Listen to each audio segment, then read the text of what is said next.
Well, hi, everyone.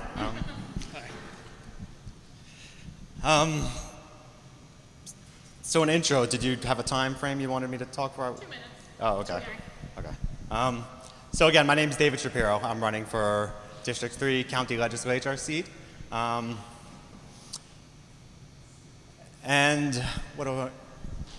this has been something I've been thinking about for quite a while. So I grew up in New York City. And moved here 7 years ago. And for a lot of that time, the last few years living in this city, I had this dream where I wanted to move to a small town so I can get involved in local politics. The idea of getting involved in government in a city as big as, well, for me it was Brooklyn, just seemed very overwhelming, and it didn't seem like it was possible to make a real difference in a place that was so large. So for me, it very much felt like I wanted to move to a place like Ithaca where I can really start getting involved, because I felt that in a town like this, getting involved in local government, you can really make a difference. So for the past 7 years living in Ithaca, I've spent a lot of time thinking of different ways to get involved in the community. So my job is at Family and Children's Service, and that makes it pretty easy to be involved in the community. I'm the CEO there, and a lot of what we do is support the mental health needs of the community. So I spend my time in the community in a lot of different ways, just hoping to bring awareness to mental health services. But what I've also started doing was figuring out other ways that I can get involved in the community outside of my job. So that meant getting involved in a lot of different boards. That meant getting involved in my local community in a little more of an informal way. And that meant, often that meant also coaching kids. I coach all my kids' baseball, soccer, and basketball teams. But what it's done for me, all of these different experiences, has really opened my eyes to all the different ways that you can make a difference in Tompkins County, and all the different ways, all the different needs that are out there, so that I can make a difference. So finally, what changed for me and what made this year the right year for me was I remember being at home the day that Bernie Sanders gave his announcement speech, and I was shocked that there was a candidate that can speak so honestly and speak with so much compassion. I didn't think it was possible. And I think it was that cynical side of me that up until that point prevented or stopped me from really getting involved in local office. But I was inspired that day.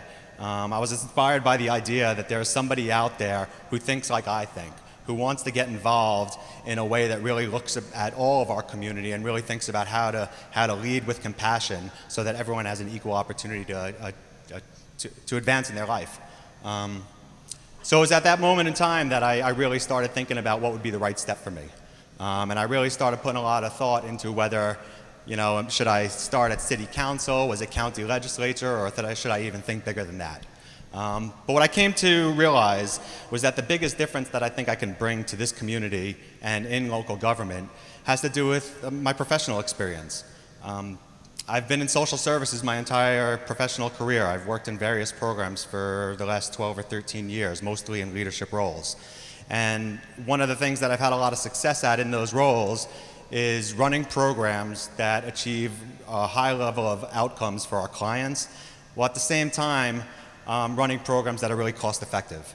And when I started thinking about the skills that I had and the experiences that I had already, it really felt to me like this is exactly what I want to see in government. And in Tompkins County, on the legislature, one of the big roles there is in providing social services out into the community.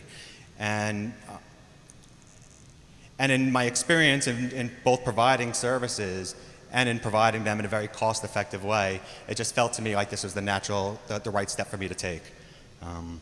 I made my decision probably, well, I know exactly when I made my decision. It was the day after, the day after the election was over. So right after Trump was elected, I had a day of depression.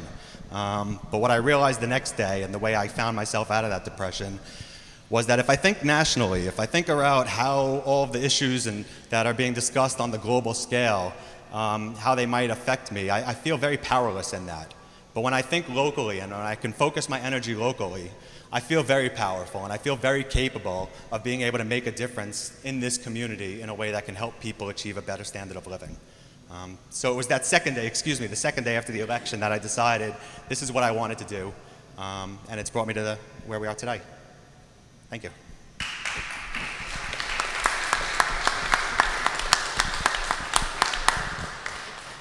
So can you tell us, what does being progressive mean to you? Yeah, so I was glad to see this as the first question we were asking, and I was especially glad to be able to answer this question while we're sitting in the Southside Community Center. Because what being progressive means to me, really starts with thinking about where we are and what brought us here today. So the system that we're in today has allowed for such a gross amount of inequality, income inequality. It's allowed people to be discriminated based on their race, based on their ethnicity, based on their gender, based on religion. There's probably some other things. And I started thinking about being here and thinking about all of the things that are important to me, and sort of creating a life where people can achieve, where people have an equal footing to move forward. And so when I think about really what it means to be progressive, it really thinks about all of the different inequalities that have existed in this world up until this point, and the type of way I'd like to see our government shift so that people are treated equally, so people have equal opportunity at education, at housing, at food, at opportunity to earn in this country. And that's the type of government I'd like to see us have here.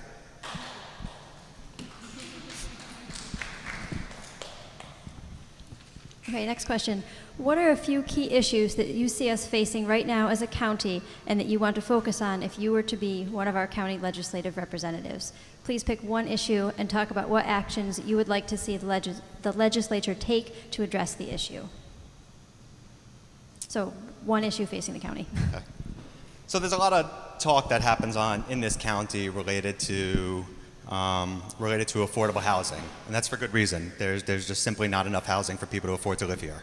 But there's also a lot of talk on the legislature about the living wage, and what does that mean, and how do we get to a place where people can earn more money in this town.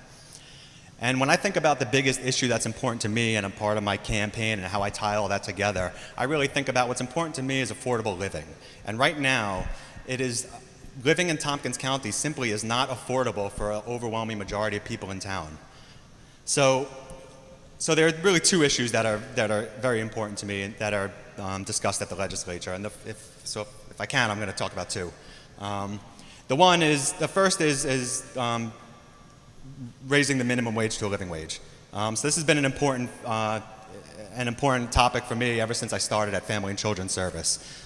So when I began at Family and Children's Service 6 years ago, we were not a living wage employer. But it was the very first decision that I made as a CEO, and several months into my tenure, we became living wage certified. And over the course of the next several years, we've continued to move our salaries up in a way that always kept us at a living wage. And in fact, this year, we went beyond the living wage and became an employer that joined the Fight for 15.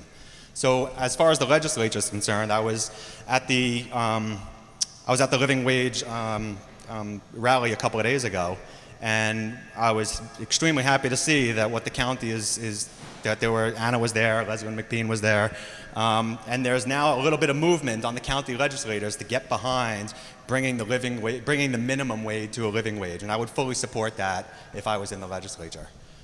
The other thing I just want to add is that in terms of affordable living, and one of the things that I've recently heard of the county legislature, is one of the issues that's most important to me is thinking about ways we can make life more affordable for working families. And what I've seen and experienced in my life is how hard it is to make choices for caring for your kids when you cannot find accessible and affordable childcare. So one of the things I learned recently at the legislature was that the New York State does have an amount of money that it allocates to give out to help bring down the cost of childcare for people in need. What's happening though is people in this county aren't using that money. So what that speaks to me is there's a broken system, because it isn't that people don't need childcare in a more affordable way, it's that they're having trouble accessing the money that the state is giving to us. So one of the things I'd really like to push forward on the legislature is making sure that all families are able to afford childcare and afford high quality childcare so that they're all starting at an even playing field.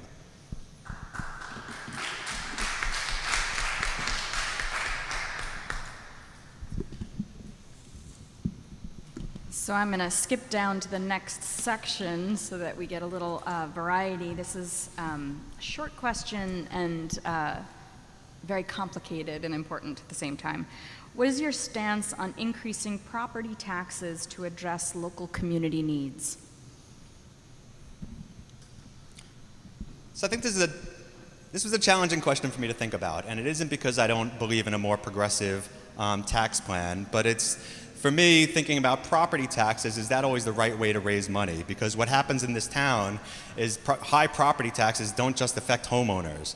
They affect the people that own homes that are renting them out to other folks. So you have a lot of high property taxes that are really also driving up the cost of rent. So I've been door knocking the last several weeks, and I came across a man in South Hill who used to be an assemblyman in Chautauqua. And one of the things that he talked about was really thinking about different ways to raise revenue separate from raising property taxes. So thinking about whether or not we're a county that can think about an income tax. Right now in New York State, there's only one place that has a local income tax, and that's New York City. But can Tompkins County be a place that can also have an income tax that is a progressive income tax that hits people of the highest earnings the most? But I hesitated to talk about raising property taxes because there are other ways to think about revenue as well. I'd actually like to think about whether or not, and this doesn't raise revenue, but I'd like to think about whether or not sales tax is done effectively. Right now, the taxes the way the county raises its most money is through sales tax and through property taxes, and both of those tax structures disproportionately affect working people and poor people. So if we're going to think about a tax system or how to increase taxes, I'd first want to think about what kind of taxes we currently have, and if we're raising those taxes, is it a self-defeating kind of system where now we're going to have a greater need for some of the social services we want to fund because people are now more poor? Thank you. I think there's another point, but it'll come back to me.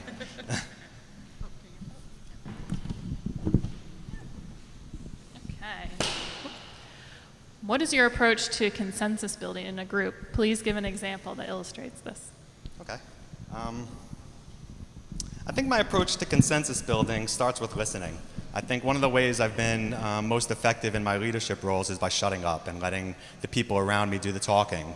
And part of what I'm able to, part of why I think that's able to make me successful is what I'm looking for when I'm listening is I'm looking for commonalities. I'm looking for where the consensus is amongst us that maybe they're not hearing because people are saying different things that are important to them, but often what really happens is you do have some people that have agreements. They're just not able to see because they're focused on whatever it is that they're saying rather than sitting back and listening. So I think my job has often been just that, it's sitting back and listening. I think one of the best examples I could talk about that talks to how I've used consensus building to bring about a positive change was just most recently at Family and Children's Service. So probably the last piece of legislature that President Obama signed into law affected the Department of Labor laws, and it changed the way that organizations needed to compensate employees in order for them to be exempt employees. So what that meant in Obama's legislature, or his legislation, was that in order to be considered an exempt employee, you needed to earn $47,000 a year. At Family and Children's, almost all of our staff up until this point were considered exempt. We met the standard prior to that. But we did not, our salaries were not close to $47,000. At the time in our organization, the average wage was $40,000. But I started talking to the team, talking to all the different employees we worked for, and started talking about, so this is where the government's telling us to go. This is where we have to go. How do we get there? And it became this process that engaged the entire agency around how do we get to a place where we can increase wages and continue to be an organization that can thrive. For us, one of the main parts of Family and Children's is we're a mental health clinic. We provide clinical services. So the more services that we provide, the more revenue that we can generate. Now, up until this point, it would have been really challenging to talk to our staff about how do we see more people. Nobody wanted to just see more people if that meant they weren't going to also have some sort of compensation for that. But in talking with the staff and explaining to them what was important, what was coming down the pike legislatively, and what was important to me anyway in order to pay higher wages, we got to a point where where the majority of our exempt employees or the majority of our employees who had been exempt, we figured out a structure together where they would have a change in their job and the amount of work that they were doing, but at the same time they would be compensated differently. So that was up until Election Day. And then when Trump got into office, he immediately rescinded this legislation, so it was no longer a requirement for us to do. Now the first step I did was, again, bring the staff back together and say, hey, we don't have to do this anymore. I'm still on board if you're still on board. And everyone was still on board, so I'm happy to say that over this past year, our starting wages for a lot of these jobs, which were at $38,000, were increased to $47,000 in weeks. So I think that's maybe the best example I have.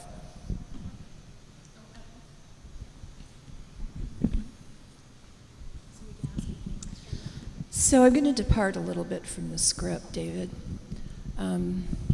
The IDA's last two projects that they've approved, the last two projects that the IDA approved were the hotel on the Commons and this Herald Square project. How do you feel that addresses your concerns about what's right and wrong with our county, and how would you change the IDA's structure or rules to improve it?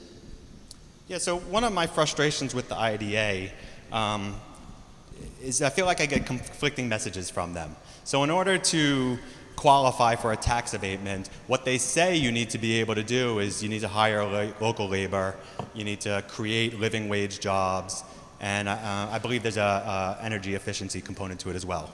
But actually what happens with most of these projects is they're not creating living wage jobs and they're not hiring local labor to build the buildings. So my issue first starts there, is that if this is in fact the reasons that we approve tax abatements, then we should be living by those standards. What I think is often missing, though, is that I'm not sure those should be the only criteria for why people get tax abatements. When I think about some of these buildings that are being built, whether or not you like the design, whether or not you like how tall they're built, they all produce or ultimately produce a significant amount of property tax revenue into the system. What I don't ever hear coming from our legislature is what happens with that money. What's the plan for that money? Because I could be a lot more on board with providing tax abatements to some of these programs if I knew that the increased tax revenue led to a new affordable housing structure or led to a new child care, whatever it is. I mean, we all have our different opinions about how the money should be spent. But what I don't see from them is a plan for how this new revenue is going to help people in this community.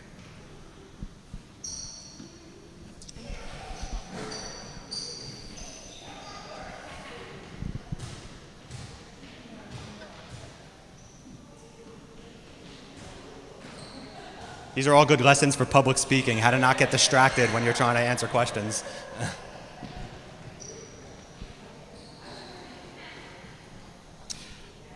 Okay, I'll go on to the next question. As a government official, you spend significant time in meetings learning in-depth, nuanced information behind those issues. This can put you at odds with your constituents who may not have as nuanced an understanding. What practices and actions do you now or do you intend to take to encourage buy-in and educate constituents on issues that they care about? So I think part of the petitioning process has been really helpful for me in thinking about this question.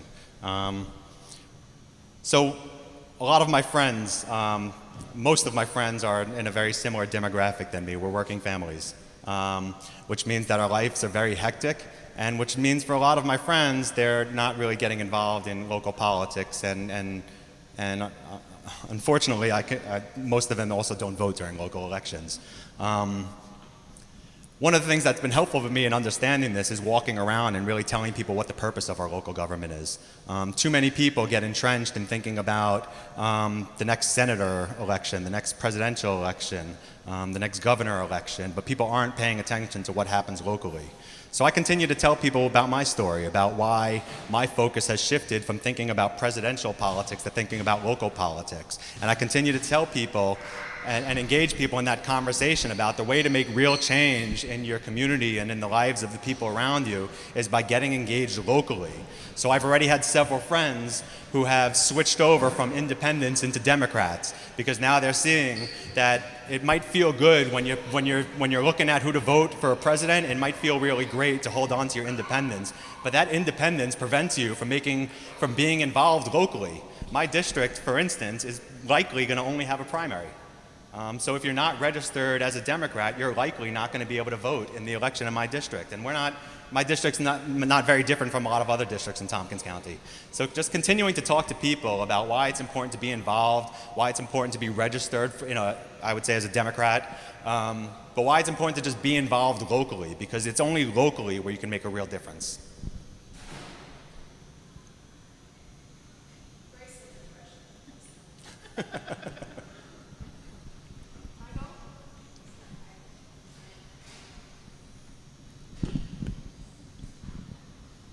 The children in the room reminded me that I really wanted to ask this question here.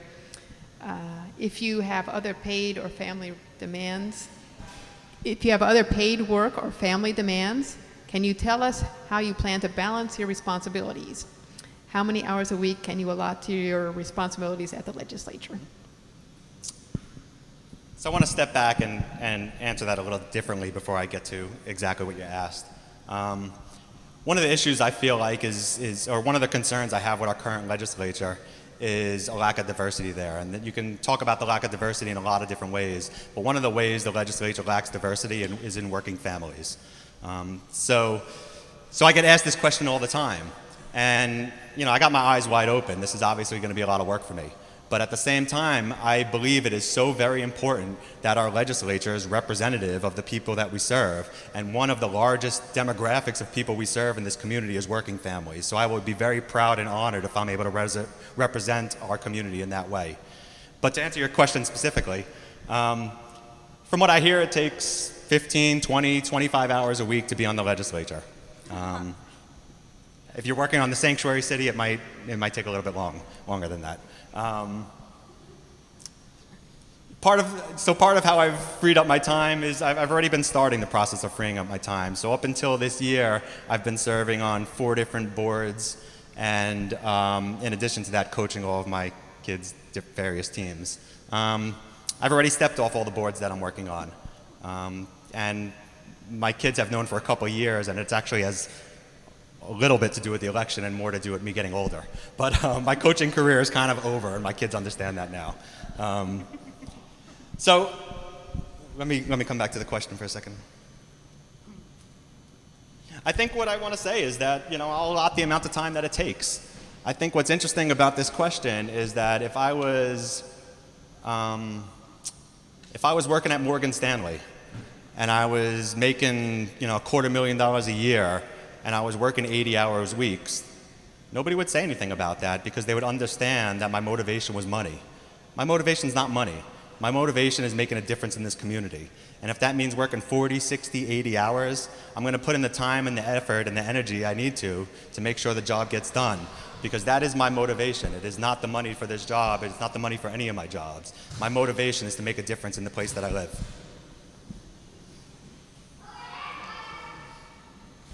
I'm going to ask a question regarding health care. I'm going to ask you if you are worried about potential loss of federal funding for Medicaid, and if that did happen, how would you approach this with your colleagues to do your best to ensure everyone receives health care? So I think I'd hesitate to use the word worry. And the reason I would say that is because there are a lot of people out there that are worried about the Medicaid expansion or the Affordable Care Act and it being rescinded. And I think my job as a leader is not to share in that worry, but to give them hope that there will be something that will be protecting them moving forward. That said, it appears to be the direction that this country is moving in, that we will have our next healthcare system won't be as generous as it is as it is in comparison today. That's going to hurt a lot of people, and it's going to take a lot from the community to make sure that we're able to help people out if they have lost their coverage. One of the things that I think the legislature may have to do is to think about what resources there are in town and how do we strengthen those resources so that people can continue to get care. So places like Planned Parenthood and places like the Ithaca Health Alliance. These places exist and provide services to people regardless of insurance, regardless of your ability to pay. And if people lose coverage and are then in need of going to these places at a greater level, then the legislature might have to take a stand where they give extra support to those types of organizations. Cool, thank you. I'm also going to go off script real quick because I'm actually going to take something from your flyer that you've been handing out and ask you about it. So you're saying you want alternatives to incarceration because Tompkins County does not need larger jails. Immediate reforms to the bail system could alleviate overcrowding.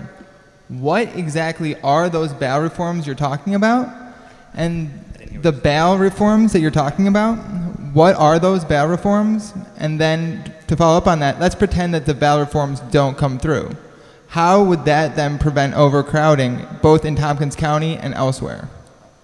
So bail reform is a New York State issue. There's actually very little that we can do here in Tompkins County to bring about reform to the bail system. But what's true is that the overwhelming majority of people that are residing in our jails in Tompkins County and across New York State, they haven't been convicted of anything. They're sitting in jail because they cannot afford to not be in jail. They can't afford the bail, so that means they lose their job. That means their family may lose their house, loses the ability to put food on the table, everything like that.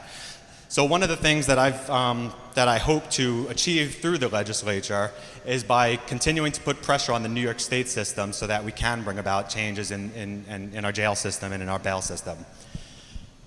Now, what can we do locally? So locally, the county has been studying the jail expansion for, I don't know, a couple of decades maybe, and they're going to continue to study it. And they're going to continue to study it because people continue to be jailed in a way that extends more than what we're able to house. Simply put, the jails are overcrowded, and there is an obligation that we have for anyone that's been arrested to make sure that they have reasonable accommodations. So that's really the challenge that's been discussed, and probably why it's taken the county so long to kind of work through this discussion. We don't want bigger jails, but we do want to treat the people that are in them with a sense of humanity. So what's the answer to that? I'm not sure I know the answer to that, but what I do know is that in thinking about the consulting firm that's in charge of the jail study, the same consulting firm that's looking at how to consolidate police forces, we're talking about a firm that knows nothing about our county. They're not from here. They don't know about everything. They don't know about Tompkins County.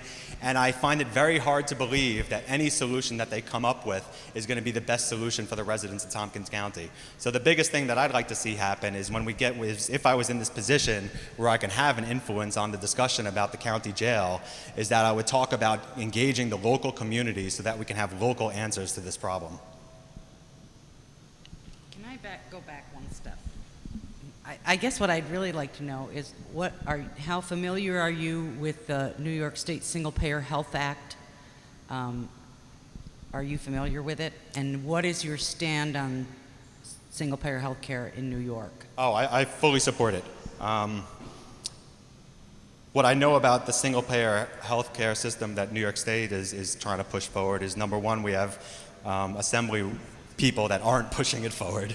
But more so than that, I think this is an absolutely critical part of the country, and it's a big reason why organizations aren't able to invest more in their staff. Not every organization is choosing to pay wages at a low level. Some of them are so burdened by the cost of providing health care that it limits the different ways that they're able to support things. I think you find this all over the country. New York State is in some instances better than other states, but still, that's not answering your question. I want to say that what I know about the New York State Health Act is that it does create a single payer option. It does done through a payroll tax, and in the way I've seen it presented is it makes it sound like it's a very affordable and very realistic goal for the state to pursue. I think, like probably everybody in this room, I fully support single payer healthcare. I'd love to see the country move in that direction. I know from my experience as a CEO of Family and Children's Service how challenging it is for us to collect revenue and how much money I need to invest in billing staff and other types of support staff just so that we can fight for every nickel and dime that's owed to us.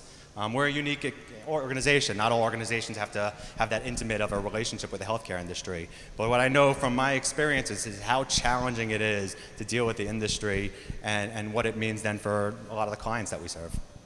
Thank you. Is there any question from people in the room? It has a string. I can't bring it to you. It's attached.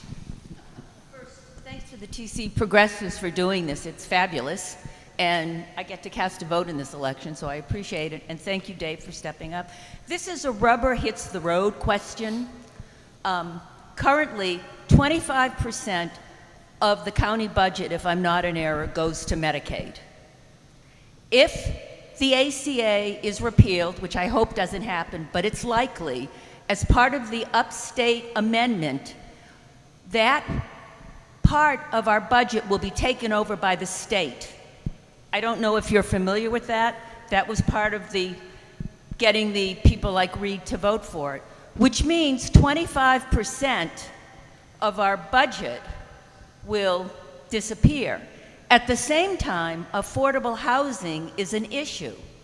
And for many people, it's the taxes more than the mortgage and the taxes that landlords pay. So you might be facing a question very soon. Will you return those taxes? And I don't know the answer because I'm a real supporter of social services, to the property owners and help with affordable housing, or will you redirect that budget elsewhere? This is a really difficult question, and I don't know the answer. Very difficult, but we are wondering how you'll do this. I'm sorry, I think I misunderstood the question. You So asked the question how would I is- why would I return the taxes? And You're going to have to vote on this if you're elected. My understanding of the question is the money that if the ACA is repealed and that money is supposedly coming back to us, would you direct it into services, or would you return that money to people by lowering property tax in order to reduce government in a way so that the money goes back to the people? okay, And reduce the services provided by the government. okay. So I learned about this 25% when earlier this year as I was walking around with Leslie Dings-Burke talking about her stance about why we needed to have single-payer health care. And what I appreciated a lot about the stance she took, and what I appreciate a lot about the stance she took is you don't often hear Democrats presenting an economic message. And the truth of the matter is that this Medicaid, all the money that we're sending out to pay for the Medicaid bills, that's a substantial amount that if we didn't have to do that, that would make such a huge difference in this community. So what do we do with what do we do with all that money when it's returned? I mean, if you're asking me today exactly how it would be split up, I can't honestly be able to answer that. What I do know is there are a lot of constituents out there that lower property taxes. What I know from my career is how underfunded the social service industry in this town. So what I did this year, the example I gave where I'm asking our clinical staff to see more clients so that we can raise more revenue, so that we can pay higher salaries, this actually goes against one of our governing principles. The idea that the best service you can provide to people is when you have a smaller type of caseload, when you're able to invest more time in the people that you're serving, you're able to provide a higher quality service. So my point is that all over the county, all of our social service programs are grossly underpaid. So another issue that comes up is when we talk about the living wage. A lot of a lot of nonprofits are going to really struggle if the Tompkins County passes legislation to raise the minimum wage to the living wage. And it isn't because they don't value paying people, it's because they simply don't have the money to get to pay what people, to pay a living wage. So what I'd like to see is if there was an additional resources that comes back to this county, I would fully support reinvesting that back into the people. I think that's, for me, my largest economic message is and one of the reasons I want to get involved in local government is because I have an understanding, I think, I've had a lot of success thinking about the finances of the programs that I manage and how to put resources in a way that they're invested in the people and invested back in the program so services can improve. That's one of the main focuses I have and one of the main reasons I want to get involved in the legislature. If I had an opportunity to think about additional resources coming back into the community, I can't see a situation where a large percentage of that wouldn't get reinvested back into the workforce. Thank you. Thank you so much. So we've already gone for a half an hour, which I apologize, and I wanted to thank you for taking the time to come and answering all of our questions. And I am going to move us on to the next candidate in interest of time. Thank you.